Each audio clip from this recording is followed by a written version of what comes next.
ETF index mutual funds నేర్చుకుని stock మార్కెట్లో రాణించాలనుకుంటున్నారా? వెంటనే ఈ నెంబర్కి కాల్ చేయండి. చారుచంద్రావళీలోచనైశ్చుంచితో గోపగో బృంద గోపాలికా వల్లభః వల్లవీ బృంద బృందారకః కాముకః సంజగౌ వేణునా దేవకీ నందనః. నారదుడు వచ్చి కంసుడికి, నీ మరణ రహస్యం ఇది, నిన్ను చంపడానికి పుట్టినవాడు నందుడి దగ్గర పెరుగుతున్నాడు. అతనికి ముందు పుట్టవలసిన వసుదేవ కుమారుడు కూడా ఆ రోహిణి గర్భంలో మార్పు చెంది అక్కడ పుట్టేశాడు. వాళ్ళిద్దరూ అక్కడ ఉన్నారు, నీ సంగతి చూసుకోమన్నాడు. దాంతో ఇతను ఏం చేశాడు, మన కంసుడు వసుదేవుణ్ణి దేవిని ఇద్దరిని మళ్ళీ చెరసాలలో బంధించాడు. దాని తర్వాత కేసి అనే ఒక రాక్షసుణ్ణి నందగోవ్రజం మీదకి పంపించి తన తాలూకు చుట్టుపక్కలందరినీ, తన దగ్గరున్న చాణూర ముష్టికులని జట్టుల్ని వాళ్ళందరినీ పిలిచి ఒక మీటింగ్, అర్జెంట్ మీటింగ్ ఒకటి అరేంజ్ చేసుకున్నాడు అనమాట. ఏం చెప్తున్నాడంటే, నన్ను ఎదిరించడానికి ఇంద్రాదులకైనా శక్తి చాలదు, అయితే బలరామకృష్ణులనే ఇద్దరు చిన్నపిల్లలు నన్ను వధించటం కోసమే బృందావనంలో పెరుగుతున్నారు. నన్ను చంపుతామని బీరాలు పలుకుతున్నారు. వాళ్ళు ఏమనలా, ఈయన ఉద్దేశం చెప్పుకుంటున్నాడు అనమాట. భయంతో ఏం చెప్తున్నాడంటే, ఈ వింతగా ఉన్న ఈ మాటలు మనం ఒక పని చేద్దాం, జట్టిపోరు ఏర్పరుద్దాం, అంటే మల్ల యుద్ధపు పోటీలు ఏర్పరుద్దాము. మల్ల రంగానికి 4 వైపులా మంచలమరిస్తే పుర ప్రజలంతా వచ్చి చూస్తారు. నగరం 4 మూలలా ఈ మాట చాటించండి. తర్వాత చాణూరు ముష్టికులు ఇద్దరికీ చెప్తున్నాడు, మీ ఇద్దరు మల్ల యుద్ధంలో బ్రహ్మాండమైన చాతుర్యం ప్రావీణ్యం ఉంది, మీకు గొప్ప శౌర్య ప్రతాపాలు ఉన్నాయి, మీకు జట్టులలోనే అంటే ఈ మల్ల యుద్ధ వీరుల్లోనే జగజ్జట్టులనే పేరు కలిగి ఉన్నారు. కాబట్టి పట్టణ ప్రజలందరూ చూస్తుండగా ఆ రామకృష్ణులు ఇద్దరిని సంహరించి నాకు ప్రీతిగా కలగజేయండి. సంహరించడం అంటే ఓ పక్కన బాలురు అంటాడు, సంహరించడం అంటాడు. 2 పదాలు చూడండి, వేరువేరువి. బాలురిని సంహరించడం ఏమిటి, నువ్వు జట్టివి, ఇంకో జట్టిని తెప్పిస్తాను వాడిని సంహరించు అంటే ఒక రకంగా ఉంటుంది. పిల్లలు వస్తారు, వాళ్ళని సంహరించు అని చెప్తున్నాడు. అక్కడి నుంచి మావటి వాడిని పిలిచాడు. ఈయన దగ్గర కువలయాపీడం అనే ఒక పెద్ద ఏనుగుందట, బ్రహ్మాండమైనది. అది కోపం వస్తే యముని కూడా ఎదిరించగలిగేంత పెద్ద ఏనుగు అనమాట.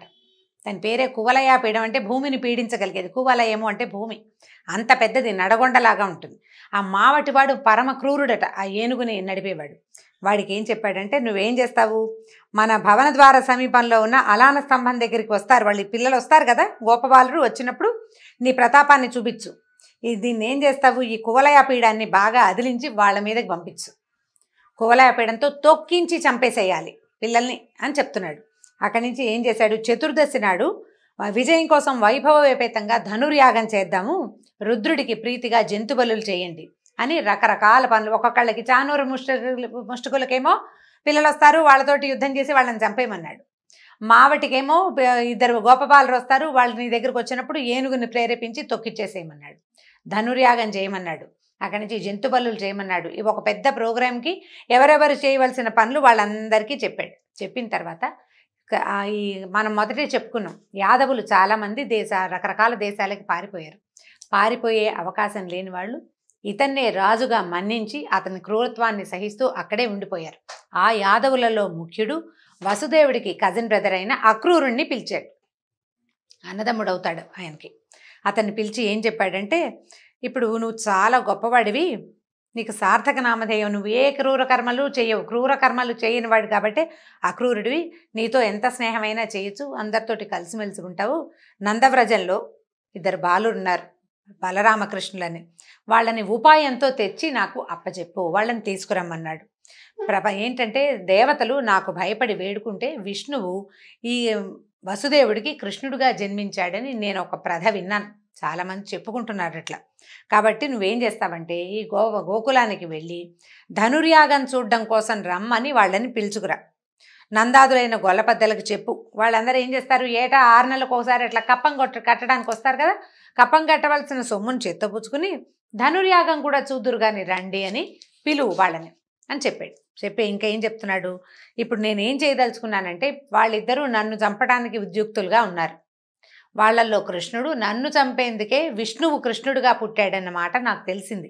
కాబట్టి నా దగ్గర కువలయాపీడం అనే ఏనుగుంది, అది పెద్దది, చాలా పెద్దది, చీల్చి చెండాడుతుంది వాళ్ళిద్దరిని. ఒకవేళ చేయలేకపోయిందనుకో, వాళ్ళిద్దరిని ఏం చేయలేకపోయిందనుకో, చాణూరుడు ముష్టికుడు 2 ఉన్నారు, మంచి మల్లయుద్ధ విశారదులు వాళ్ళు. బల సంపదలో వాళ్ళు ప్రభంజనుడు కూడా వాళ్ళంటే గాలి కూడా వాళ్ళ పక్కన తీసుకట్టే. గాలికి కూడా అంత బలం లేదు, వీళ్ళకి అంత బలం ఉంది. బాహాబాహి బాగా అంటే జబ్బ యుద్ధంలో బ్రహ్మాండంగా ప్రతిభ కలిగిన వాళ్ళు ఎంత బలం ఉన్నా వీళ్ళది ముందు ఆగలేరు. చిన్నపిల్లలు పెద్దపిల్లల్లోని కాదు, బలశాలైనా వీడి ముందు ఆగలేరు. ఎట్లాగైనా పోరాటంలో కువలయాపీడని చంపలేకపోతే జాణూరు ముష్టికులు చంపుతారు. కాబట్టి ఈ బలరామకృష్ణులు ఇద్దరు నేలకూలంగానే వసుదేవుడు మొదలైనటువంటి ప్రముఖుల్ని హతమారుస్తాను. తర్వాత వృష్ణి భోజ దశార్హ వంశజులైన వీరులందరినీ చంపేస్తాను. వాళ్ళందరినీ అంటే తనకి శత్రుశేషం లేకుండా చేసుకుంటానని చెప్తున్నాడు. రాజ్యాభిలాష కలిగిన వాడు, ముసలివాడు, దుర్మార్గుడు అయినటువంటి మా నాన్నను కూడా చంపేస్తాను. మా పినతండ్రి అయిన దేవకుడిని కూడా తీసేస్తాను. అంటే దేవకిదేవి తండ్రి అనమాట. ఇంకా మిగిలిన శత్రువులందరినీ సంహరిస్తాను. జరాసంధుడు, నరకుడు, బాణుడు, శంబరుడు మొదలైన నా చెలికాళ్లతో, నా స్నేహితులతో కలిసి ఈ ధరావెల వలయాన్ని, భూప్రపంచాన్ని, భూమిని పరిపాలిస్తాను. నేను ధనుర్యాగం అనే మిష పెట్టుకుని నువ్వు తొందరగా వెళ్ళి వసుదేవుని కుమారులని తీసుకురా అని చెప్పారు. పగవారి గుట్టు భేదించాలి, విరోధుల్ని వృద్ధి కానివ్వకూడదు. రాజ లక్షణం అన్నమాట. పగవాళ్ల గుట్టు ఏమిటి, వాళ్ళ బలం ఏమిటి, ఏ రహస్యాన్ని వాళ్ళు దాచిపెడుతున్నారు, వాళ్ళు దేన్ని దాస్తున్నారో తెలుసుకోవాలి. తర్వాత వాళ్ళని పెరగనివ్వకూడదు. వీలైతే సామధాన భేద దండోపాయాలతోటి వాళ్ళని తెగటార్చాలి, వాళ్ళని ఉండనివ్వకూడదని చెప్పాడు. చెప్పేసరికల్లా అక్రూరుడు శాంతంగా ఇలాంటి మాటలు వింటే నేను చంపేస్తాను, పిల్లల్ని తీసుకురా, వాళ్ళని చంపేస్తా, వీళ్ళని చంపేస్తా, అదేదో చేస్తా, నేను ఇంకేదో చేస్తానంటే అవతల ఉన్నవాడికి కూడా ఉద్రేకము, ఉద్వేగము, నానా రకాల భావాలు వస్తాయి. అవతలవాడు కూడా దానికి లొంగిపోతాడు. ఒకవేళ వాడికి కూడా పగవాళ్ళని పెంచకూడదనే ఉద్దేశం ఉందనుకోండి, వాడు ఇంతకంటే ఉత్తేజితంగా మాట్లాడతాడు. భయస్థుడు అనుకోండి, వణికిపోతూ ఉండాలి. రెండు భావాలు చూపించిన ఇతనితో ప్రమాదమే. వీడు ఉద్వేగభరితుడై ఇతను కూడా ఇంకా జయ జయ అన్నాడా, వీడికి రెచ్చిపోతాడు కంసుడు. అలా కాకుండా బెదిరాడా, ఇతను వసుదేవుడు పక్షం వహిస్తున్నాడని ముందే కత్తి దూస్తాడు. వాడితో చాలా ప్రమాదం. అయితే అక్రూరుడు చాలా స్థిమితంగా చెప్పాడట, రాజా నువ్వు ఆజ్ఞాపిస్తే వెళ్ళకుండా ఉంటానా? నువ్వు రాజువి, నువ్వేం చెప్పినా నేను చెయ్యాలి, సేవకుణ్ణి కదా నేను. యథార్థం ఆలోచిస్తే నిజం చెప్పాలంటే నరులు తమ శక్తి ఎట్టిదో దైవశక్తి ఎలాంటిదో గ్రహించలేకపోతారు. నేను అన్నీ చేసేస్తాను అనుకుంటా. దైవం ప్రతికూలిస్తే ఏం జరుగుతుంది అనేది మానవులకి ఊహకు కూడా అందదు, మనకు తెలీదు. నేను కొండ పిండి చేస్తానంటే ఆ పిండి చేయటానికి భగవంతుడు ఒప్పుకోవద్దు. ఆ క్షణాన ఆయన ఆ బలం నీకు ఇవ్వదలుచుకుంటే ఇస్తాడు, ఇవ్వదలుచుకోకపోతే మానేస్తాడు. మనం చెప్పలేకపోతాం. తమ బుద్ధికి తోచిన విధంగా పట్టుదలతోటి ప్రవర్తిస్తారు. కాదనేందుకు వీలే లేదు. విధి నిర్ణయం తప్పించడానికి ఎవ్వరి తరమూ కాదు. ఎందుకంటే నీ చావు తథ్యం అని చెప్తున్నాడండి. ఇందులో నిబిడీకృతమైనది ఏంటంటే నువ్వే స్వయంగా అక్కడెక్కడో పల్లెలో హాయిగా ఆడుకుంటూ కులాసాగా ఉన్న మహాపన్నగాన్ని రా రా అని పిలుస్తున్నావు నువ్వు. నీ వాక్యాలకు అర్థం అదే. నా శక్తి ఏమిటి, భగవంతుడి శక్తి ఏమిటో నీకు తెలియదు. పనిమాల దాని దారిని అది పోయే మహాపన్నగాన్ని పిలిస్తే ఏమవుతుంది, కాటేసిపోతుంది, ఇంక ఊరుకుంటుందా? కాబట్టి నేను వెళ్ళి నీ విరోధి పుత్రుల్ని తప్పకుండా తీసుకొస్తానని చెప్పేశాడు. సరే, అక్కడి నుంచి ఏమైంది ఇది చూడండి. ఇక్కడికి వెళ్దాం మళ్ళీ. ఈ విధంగా అక్రూరుడు రథం ఎక్కి రేపల్లెకి బయలుదేరాడు. ఈ కంసుడు మిగిలిన వాళ్ళందరికీ సెలవిచ్చి అంతఃపురంలోకి వచ్చాడంటే స్థిమితంగా ఉందన్నమాట. ఎవరికి చెప్పాల్సిన మాటలు వాళ్ళకి చెప్పేశాడు. పిల్లలు వస్తారు, వాళ్ళని చంపేయమని మొదటి వాడికి చెప్పాడు, వాళ్ళని ఇంకేదో చేయమని మిగిలిన వాళ్ళకి చెప్పాడు. ఈ వార్తలు, ఇలాంటి ఆజ్ఞలు ఇద్దరు ముగ్గురుతోటే ఆగవు చూడండి. ఇప్పుడు మావటివాడికి చెప్పారు. ఆ మావటివాడు ఇంటికి వెళ్ళే దారిలో ఎంతమంది సైనికులు స్నేహితులు ఉంటారో, ఎన్ని జాతుల వాళ్ళు ఉంటారో వాళ్ళందరికీ వసుదేవుడి కుమారులు అక్కడెక్కడో పెరుగుతున్నారట, వాళ్ళిద్దరూ వస్తారట, వాళ్ళని ఏనుగుతో తొక్కించమన్నాడు. అనగానే కంసుడి పక్షం వహించేవాళ్ళు, తమ రాజు గెలవాలని కోరుకునేవాళ్ళు తాము కూడా ఈ సంహారకాండలోకి పాలు పంచుకోవాలని ఉత్సాహపడతారు కదా. ఒకటి. అక్కడి దైవాన్ని నమ్మేవాళ్ళు. కొన్నేళ్ల క్రితం కంసుడి మరణం తథ్యం, నువ్వు మరణిస్తావు అని ఆకాశవాణి చెప్పింది. తర్వాత కొంతకాలానికి చిన్నపిల్లని చంపబోతే అది పైకి ఎగిరి పైన 18 చేతులతోటి ప్రత్యక్షమయ్యి నాతోటే ఇంకొకడు పెరుగుతున్నాడని చెప్పింది.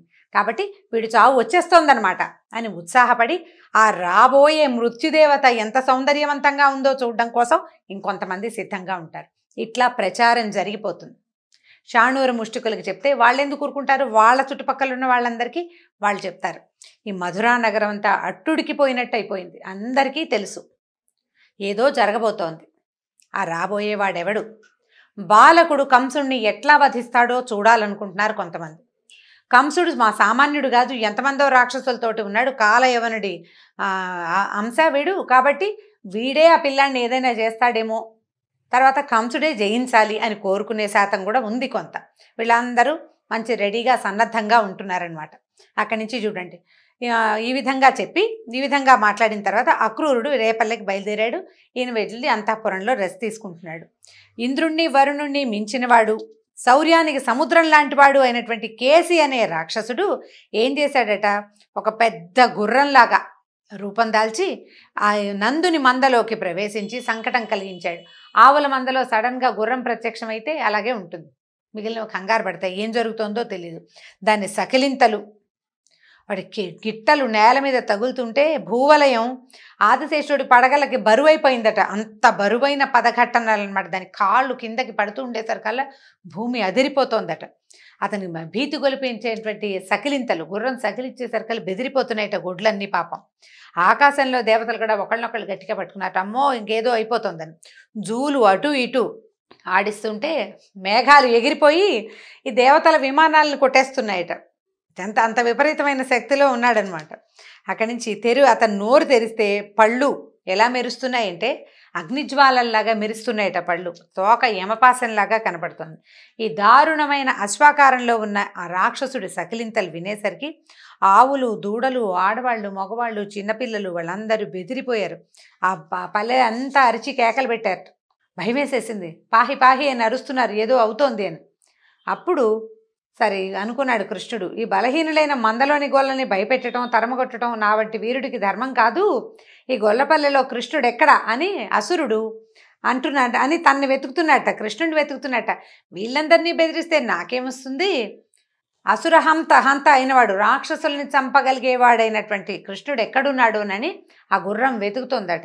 ఈయన ఏం చేశాడంటే ఇంకా అటు ఇటు వెళ్తుంటే ఈయన అన్నాడు, ఇంకా నువ్వు వెళ్ళలేవు ఎక్కడికి అని చెప్పేసి, రా రా నా వైపుకి రా అని ఒక పక్కగా నిలబడి పిలిచాడట. పిలిచేసరికల్లా వీడేం చేశాడు, ఈ రాక్షసుడు పెద్దగా నోరు తెరిచి ఒక్కసారి మీదకి దూకేట. గుర్రం గాలిపై దూరం నుంచి దూకితే ఎంత పెద్ద దెబ్బ తగులుతుందోనండి. గుర్రం తగలటం అంటే చిన్నది కాదు, మహాప్రమాదకరమైన దెబ్బ. అయితే ఆ తన్నడానికి మీదకి వచ్చేసరికల్లా పక్కకి తప్పించుకుని ముందుకు పడింది. ఈయన తప్పించుకునేసరికల్లా సరిగ్గా ఎక్కడ ఆగాలో కాళ్ళు అక్కడ ఆగల, భూమి మీదకి పడిపోయాడు అనమాట. కానీ కింద పడ్డవాడు రెట్టించిన ఉత్సాహంతో మళ్ళీ లేచాట. కోపంతో ఈ కృష్ణుడి కళ్ళు ఎర్రబడిపోయాట. ఏం చేశాడట, గబుక్కున వంగి ఈ పైకి లేస్తున్న గుర్రం తాలూకు 4 కాళ్ళు పట్టేసుకున్నట్టు. ముందు 2 కాళ్ళు, తర్వాత 2 కాళ్ళు, దూడని పట్టుకున్నంత తేలిగ్గా ఈ గుర్రాన్ని పట్టేసుకున్నాడు. పట్టి ఎంత దూరమో కొన్ని 100 అడుగుల దూరానికి విసిరేసేసాడు. విసిరేసరికల్లా కింద పడి మళ్ళీ లేచొచ్చాడు రాక్షసుడు. వాడేం ఊరుకోలా. వాడు ఊరుకోకుండా ఏం చేశాడు, అహంకారంతో హుంకరిస్తూ ఈ జంకు గొంకు ఏమీ లేదు ఈ దామోదరుడి మీదకి విజృంభించాడు. దాంతో ఈయన ఏం చేశాడంటే ఆ నోరు తెరిచి మీదకి వస్తుంటే చెయ్యి నోట్లో పెట్టేశాడట. గుర్రం నోట్లోకి చెయ్యి పెట్టేశాడనమాట.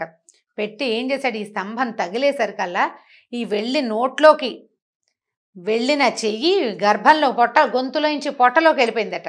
ఈ పొట్టలోకి వెళ్ళిన చెయ్యి పెద్దదైపోవటం మొదలుపెట్టేసరికల్లా గాలి బయటికి అటు ఇటు కదలలేదు. ఇంకా నోరు నుంచి పొట్టలో దాకా వెళ్ళిపోయిన చెయ్యి విపరీతంగా పెద్దదైపోయేసరికల్లా దాన్ని తట్టుకోలేక విలవిలా తన్నుకుంటూ గాలి ఆడక ఆ గుర్రం కింద పడి మరణించింది. ఈ మరణించంగానే ఇక వాడి ప్లేస్లో, అంటే వాడి పొట్టలో ఇక ప్లేస్ లేదనమాట, చెయ్యే పెద్దదైపోయింది. అది ఎలా అయిందంటే దోసపండు పగిలినట్టు పగిలిపోయిందనమాట.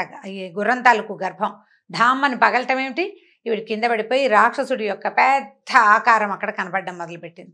అక్కడి నుంచి కృష్ణుడు ఏం చేశాడు, దాన్ని ఎడం చెయ్యి విదిలించేసుకున్నాడట ఒక దెబ్బకి. ఈ విదిలింపుకి పడిన గుర్రం తాలూకు శరీరం ఉంది కదా, ఒరిజినల్ కేసి తాలూకు శరీరం ఎంత దూరమో ఎగిరి పడిందట. ఎగిరి పడేసరికల్లా పైనుంచి అలవోకగా చేసినటువంటి హేళగా చేసిన ఈ అశ్వవధను చూసి పైనుంచి దేవతలు పుష్పవృష్టి కురిపించారు. తర్వాత కంసుడు పంపించిన కేసి అనే రాక్షసుడిని వధించిన తర్వాత ఏం జరిగిందో వచ్చే భాగంలో తెలుసుకుందాం. నమస్కారం.